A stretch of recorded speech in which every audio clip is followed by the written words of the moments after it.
Welcome to the Daily Plunge. We are in the Gospel of Mark. We're looking at chapter 7, verses 24 through 37. So Jesus wanders off the reservation, goes out of the neighborhood, and he's over in Tyre, which is a Gentile pagan neighborhood, the Syrophoenicians. And Jesus can't keep his presence quiet as soon as he gets here. Immediately, as soon as possible, this woman sees him, right?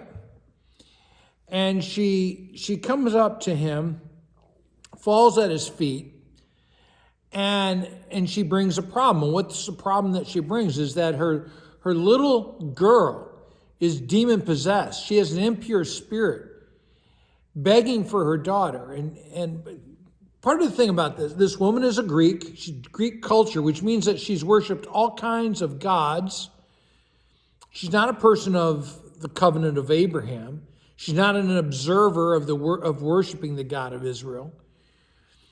And in the midst of worshiping these other gods, she has dabbled with the occult.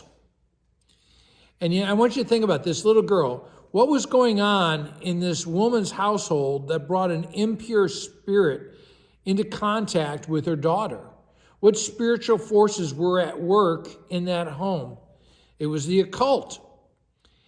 And so she begs Jesus to drive out the demon, and Jesus, he's a little curt with this woman, right? Why is he so crude? Well, he says that what belongs to the children should not be thrown to the dog.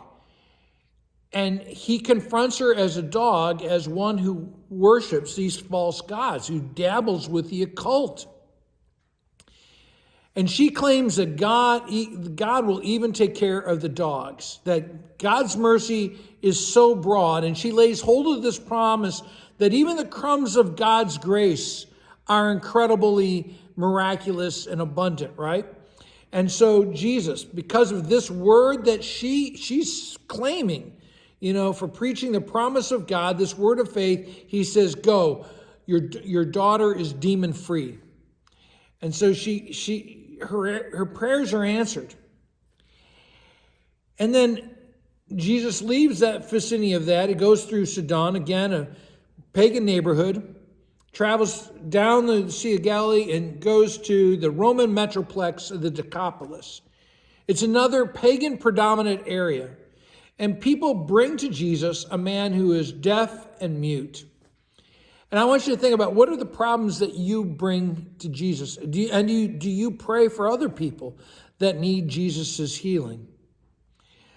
So, part of this is that there's a sense of desperation for this man by his friends. And they beg, they persistently are begging for Jesus to place his hands on him. Now, Jesus takes him aside. This man is alone with Christ. And think about how much we would love to have a private audience with Jesus. And you can. Each and every day, you can have a private audience with Christ in your prayer time. Now, Jesus could have simply spoken the miracle, but what would a spoken word be to a mute, a man who's deaf, can't speak? And so to communicate with the man, Jesus touches him. And this is the way the man heard God's miracle.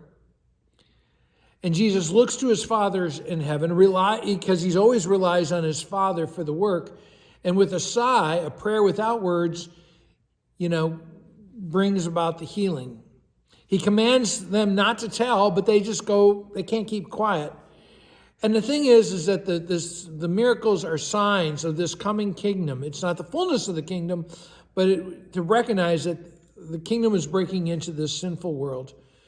And the people are overwhelmed with amazement and astonishment. Well, if you're getting something out of the Daily Plunge, please make sure to like, comment, subscribe, and especially share it wherever you can. Thanks a lot. Have a blessed day.